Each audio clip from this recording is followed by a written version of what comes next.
So we are reading from Bhagavad Gita as it is third chapter on the answer question of Arjuna that the by what is one impelled to sinful acts, even unwilling, as if engaged by force. Baladipo niyarjita. Balad. Somebody is forcing to do sinful acts. I think we read 37, still we at the answer is starting 37, so we read from 37. Sri Bhagavan Vacha Kameshu Krodeshu Rajoguna Samudbhava Mahashana Mahapapma Vidyena Miha Vairana.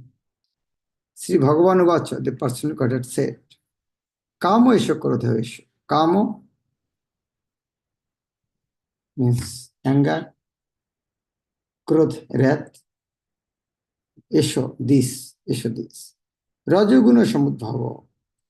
Rajogun, the mode of passion, Samudbhava Varna. Maha Asana, Asana means eating. So Maha Asana means all devouring, eating everything. Mahapapma, great sinful. Vidhi, no. Enam, this. This means this, calm and krodh. Iha, in the material war, Boirinam, greatest enemy. The Supreme Personal Godhead said, it is last only Arjuna, which is born of contact with the material mode of passion and later transformed into wrath, and which is the all-devouring sinful enemy of the world. Every day we should read this line. Again we forget. So that is why we should read again and again. When a living entity comes in contact with the material creation, his eternal love for Krishna is transformed into lust, in association with the mode of passion. Rajoguna Samudbhava. Or in other words, the sense of love of God becomes transformed into the lust as milk is in contact with sour tamarind is transformed into yogurt. Then again, when lust is unsatisfied, it turns into wrath, krodh.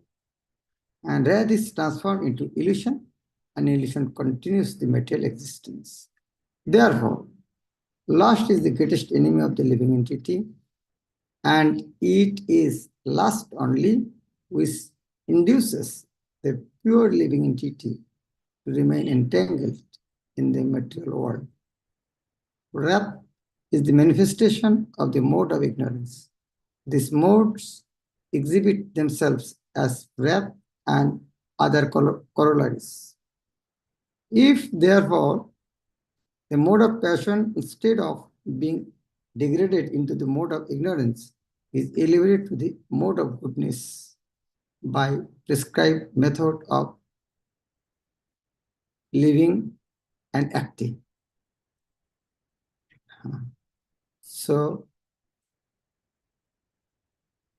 now,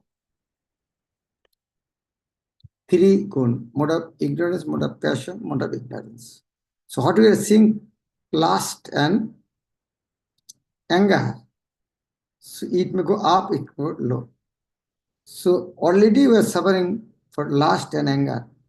See, if you go to the mode of ignorance, then what will happen? So better we should elevate it up to mode of, when the anger and lust, that means Rajagun. So we should elevate it to goodness. How? Whoever is giving the technique, living and acting. By prescribed method of living and acting. That is very important. Prescribed method of living and acting. That means what are given by Srila Prabhupada. Living and acting, prescribed method. Rise early in the morning, chant this. Then one can be saved from the degradation of wrath by spiritual attachment. The Supreme Personality of Godhead expanded himself into many for his ever increasing spiritual bliss, and the living entities are part and parcel of this spiritual bliss. They also have spiritual independence, but by misuse of their independence, when the service attitude is transformed into propensity for sense enjoyment, they come under the sway of lust. This material creation is created by the Lord to give facility to the conditioned souls to fulfill these lustful propensities. And when completely baffled by prolonged lustful activities, the living entities begin to inquire about their real position. This inquiry is the beginning of Vedanta Shuddha, wherein it is said, Athata Brahma Jikasha, one should inquire into the Supreme. And the Supreme is defined in Srimad Bhagavatam as Janmadasya Jataha Anaditarashtasya, or the origin of everything is the Supreme Brahman. Therefore, the origin of lust is also in the Supreme. If, therefore, lust is transformed into love for the Supreme, or transformed into Krishna consciousness, or, in other words, desiring everything for Krishna, then both lust and wrath can be spiritualized. Human, the great servitor of Lord, Hanuman, the great servitor of Lord Rama, exhibited his wrath by burning the golden city of Ravana. But by doing so, he became the greatest devotee of the Lord. Here is, in Bhagavad Gita, the Lord induces Arjuna to engage his wrath upon his enemies for the satisfaction of the Lord. Therefore, lust and wrath, when they are employed in Krishna consciousness, become our friends instead of our enemies. Have we read 38 also?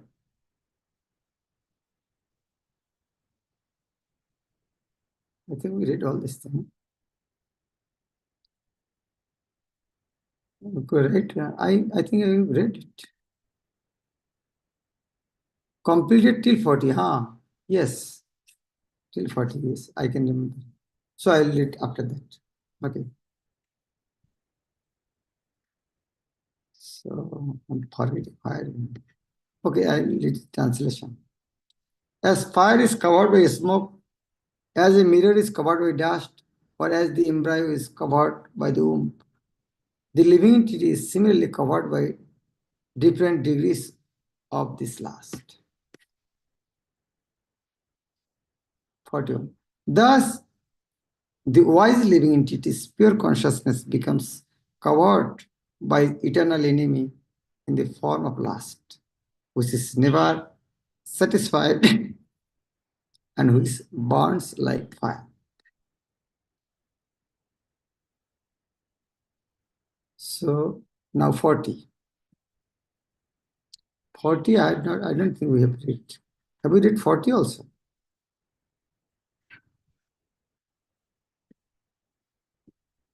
Okay. So as if our enemy is the lust and anger, so if you want to attack the enemy, we should know the strategic position. If we know the cause of malaria is mosquito, then we should know where mosquito remains actually. So if the cause of all this problem is lust, is where this lust and greed remains. So this verse is the senses, the mind, and intelligence. Three places. Where the mosquito remains? Wet, dirty place. So where the last greed, anger remains? Senses, the mind, and the intelligence. Indriya, mana, buddhi are the sitting place of this last. Through them, lust covers the real knowledge of the living entity and deal that sin. So we read from 41 now. Tashmat. Tashmat means conclusion. Yes, they are what to do. Tashmattam indrini adu niyama bhartarshava. Papmanam prajohi enam jnana vijnana nasanam. Tashmat, therefore, O Arjun, tam you, indriyani adu, indriyani, sense adu, in the beginning, adi, from adi, what? Adu, in the beginning. Niyama, regulating. Niyamit karo. Niyama means regulate. Bharat Rishabh. Why Bharat Rishabh? Rishabh means best. The best of the Bharat dynasty. The chief among the descendant of Bharat. So why is telling like that? Because it's very difficult to control. Last Arjuna already told. It is like more difficult than controlling air. Vayu rivo shudushkaro. Then Arjuna, Krishna said, you are Bharat Rishabh. You are the Bharat Vangsha, descendant of Bharat. They are famous in this world. And you are the best of them. So for you, it is not impossible. Tashma, that is why in the beginning, Adu, Indriyani, senses niyama regulate. Why? Because Papmanam. Papmanam means the great symbol of sin. Prajahi, carve, subdue, he, certain, enam this. Jnana vijnana nasanam.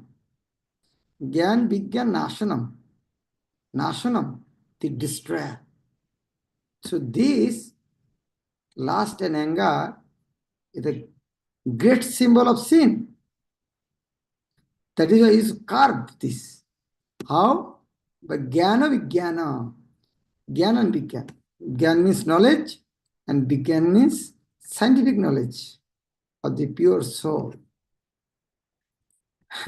Why it's in pure soul? Because people normally know vigyan means normal science. But here, vigyan means scientific knowledge of soul. Actually, in subject matter of Bhagavad Gita, spiritual, Gyan means knowledge about soul, divided between body and soul. And Vigyan means to understand that soul is the eternal servitor of Super Soul Krishna. That is Vigyan. So when you know this, I am soul, I am the servant of Super Soul. With that knowledge, we can carve this Papmanam. Therefore, Arjuna, best of the Bharatas, in the very beginning, carved this great,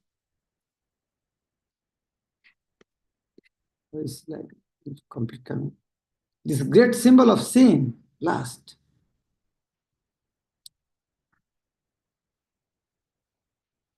Why only last, when not last and anger? Because when last is not satisfied, then anger will come. So last means include everything actually. There is this there. So therefore, Arjuna, best of the Bharatas, in the very beginning, carved this greatest symbol of sin by regulating the senses and slay this destroyer of knowledge and realization. This last actually destroy this Gyan and Vigyan. We forget we are spirit soul, we are servant of Krishna. Why? Due to this last. So even I am not the owner, I am servitor. Bas. Free. So simple.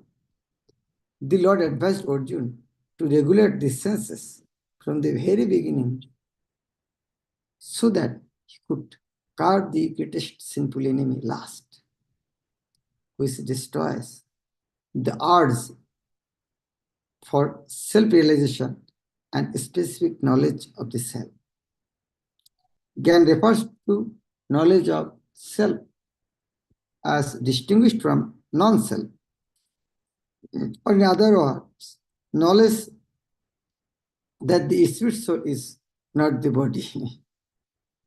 So, how Prabhupada cautiously giving this word? Self means which is non-self. To differentiate from the body, Prabhupada using this sentence. Gyan refers to knowledge of self as distinguished from non-self, or in other words, knowledge that the spirit soul is not the body. We may think, why Prabhupada is saying like this? Yes, those who are not in Krishna consciousness, grossly materialist, they don't know Krishna, Bhagavad Gita. For them, this type of word to pull from that consciousness is important, this type of sentence. Begin refers to, that is why Prabhupada's first book, is he journey to other planets. There, Prabhupada used matter and antimatter. He is not using matter and spirit, because scientists may not believe any spirit. That is why he gave the name is antimatter. Like sometimes Krishna is called Ori. Ori Shuddhan. Is it enemy? Krishna is not enemy anybody. But enemy's enemy means he is a good person. Minus plus. Beginner refers to specific knowledge of the spirit souls, constitutional position, and his relationship to the Supreme Soul. It is explained thus in the Srimad Bhagavad. Jnanam paramam gucchang me chat vijnana samannita sha rahasyam tat agam cha grihan gaditang maya. There are 4 verses in Bhagavad Gita, they call Chatushlaki Bhagavad. The same way, there are 4 verses in Bhagavatam, Chatushlaki Bhagavatam, in the 2nd canto, 9th chapter. So before studying 33, 34, 35, 36, before giving this verse, Krishna is telling this verse. Jnanam paramam ujjham me jat vijnana samannitam Sharashyam tat angam cha grihan gaditang maya. The knowledge of the self and Supreme Self is very confidential and mysterious. But such knowledge and specific realization can be understood if explained with their various aspects by the Lord Himself. Bhagavad Gita gives us that general and specific knowledge of the self. The living entities are parts and parcel of the Lord, and therefore they are simply meant to serve the Lord. This consciousness is called Krishna consciousness.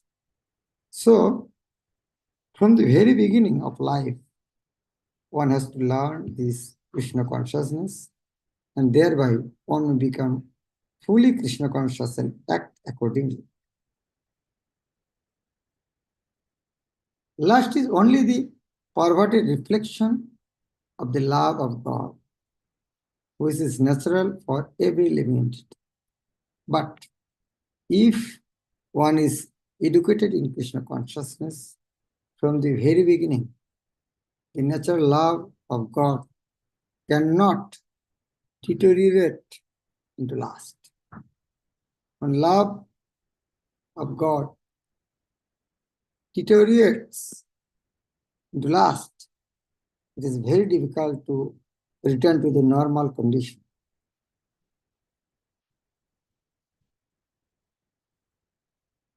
It's not impossible, very difficult. Nonetheless, Krishna consciousness is so powerful that even a late beginner can become a lover of God by following the revealed principles of devotional service.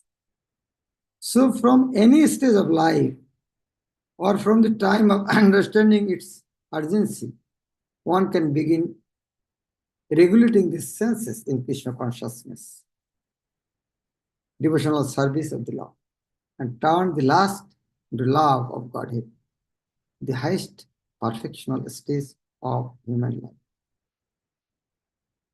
For what we are struggling in our bhakti life, these are the answers. We read, if we able to understand, able to follow this instruction, then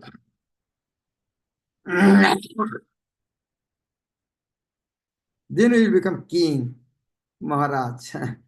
Otherwise, Mahadar, India Dash.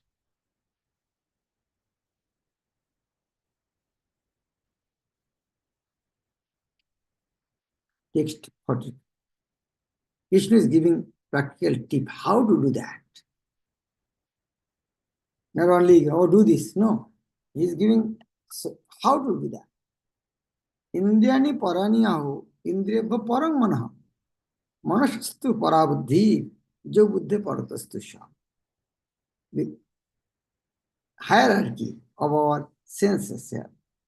Indriyani, the senses. Parani, superior. Para means superior. Parani, ahu. Ahu means are saved. So, indriyani parani ahu. Indriyabha parang manah. More than the senses. Indriyabha, more than the senses. Param, superior.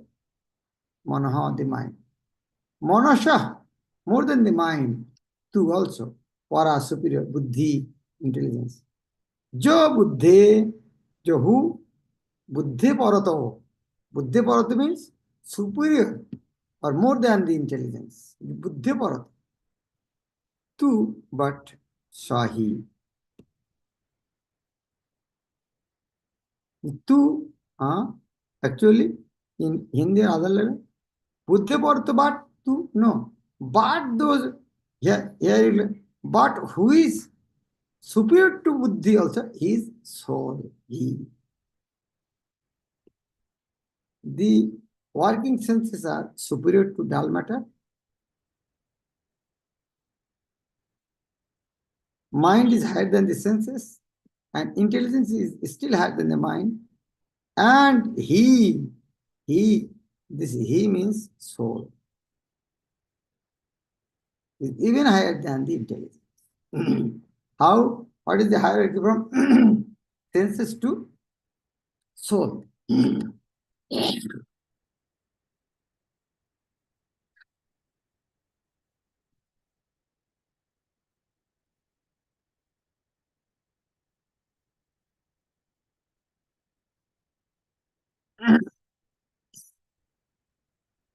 The manager of the company started serving whom? A peon. The owner of that company said, you don't know your position? You are the controller. Don't become a servant. So Vishnu is saying, you are the soul, is higher than the senses. So why you should be controlled by senses? It's like our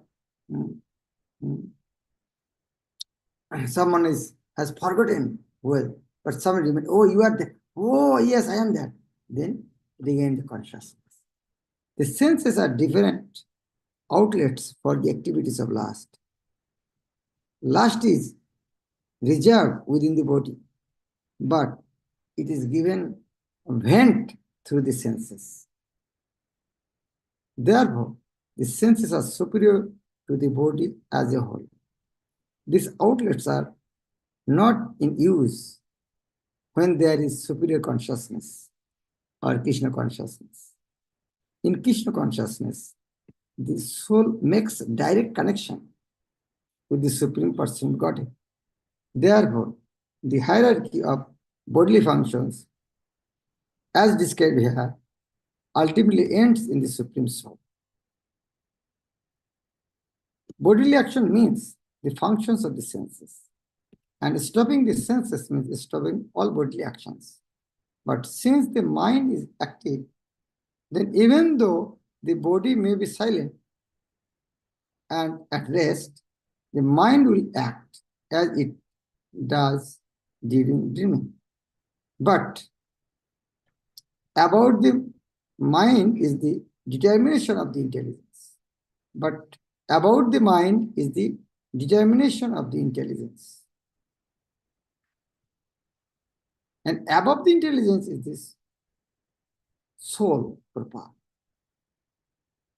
If therefore the soul is directly engaged with the Supreme, naturally all other subordinates, namely the intelligence, mind, and senses, will automatically engage. In the Katha Upanishad, there is a similar passage in which it is said that the objects of sense gratification are superior to the senses, and mind is superior to the sense objects. If therefore the mind is directly engaged with service of the Lord constantly, then there is no chance that the senses will become engaged in other ways. This mental attitude has already been explained. Param dishta nivartate, when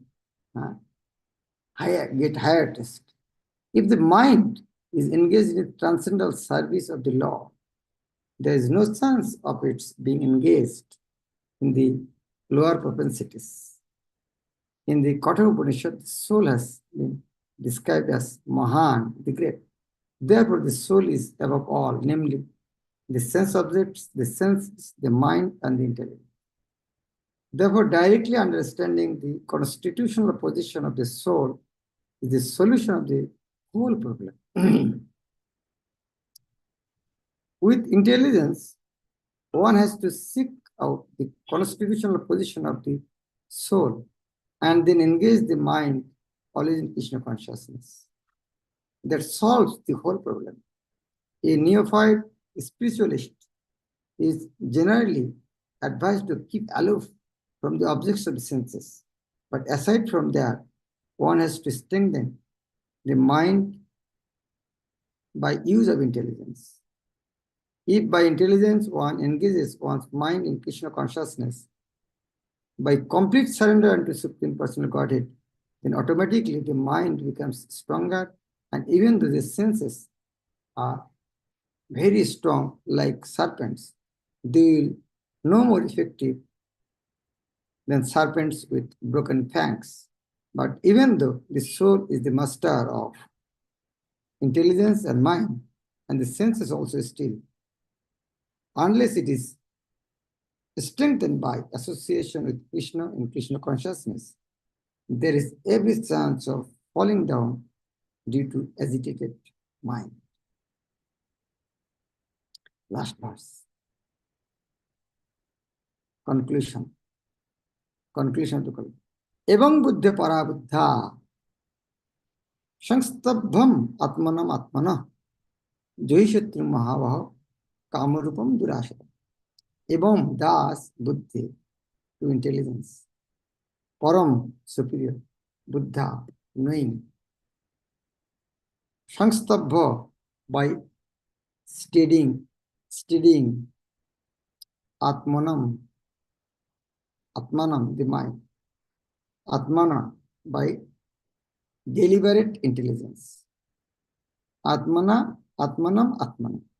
Because mind also sometimes is Atma.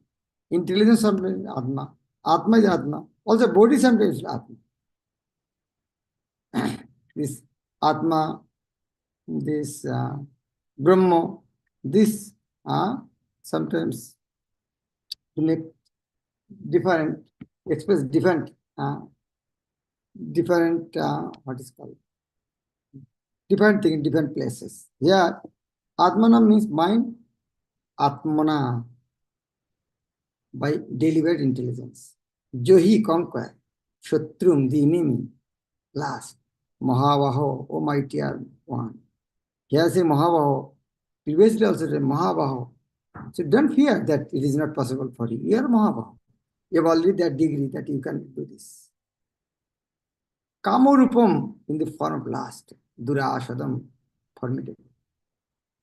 Thus, knowing oneself to the transcendental to the material senses, mind and intelligence, O mighty and Arjuna, one should steady the mind by deliberate spiritual intelligence, means Krishna consciousness, and thus by spiritual strength conquer this insatiable enemy known as lust. This third chapter of Bhagavad Gita is conclusively directed to Krishna consciousness by knowing oneself as the eternal servant of the Supreme Personal Godhead without considering impersonalifiedness, the ultimate.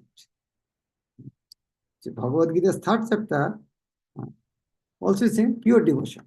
And Prabhupada's eye, he had pure devotion. But sometimes people, read Bhagavad Gita, third chapter, Karma Yoga. Karma is the highest. That means they think Karma is the Karma Gandhi. But here Karma means devotion. In the material existence of life, one is certainly influenced by propensities for lust and desire for dominating the resources of material nature, desiring for overloading for sense gratification is the greatest enemy of the conditioned soul. But by the strength of Krishna consciousness, one can control the material senses, the mind, and the intelligence. One may not give up work and prescribed duties all of a sudden, but by gradually developing Krishna consciousness, one can be situated in a transcendental position without being influenced by the material senses and mind. By steady intelligence directed towards one's pure identity. This is the sum total of this chapter. In the immature stage of material existence, philosophical speculation and artificial attempts to control the senses by the so-called practice of yogic postures can never help a man toward spiritual life. It must be tamed in Krishna consciousness by higher intelligence. So, Prabhupada give another one.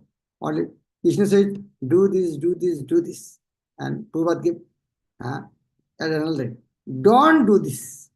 He added, don't depend on practice of yogic posture and other attempt, any other attempt.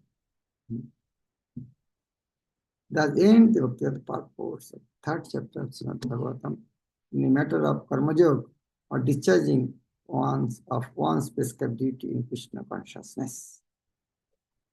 Hare Krishna. Srila Prabhupada ki jai. Antara Bhagavad Gita as it is ki jai. Okay.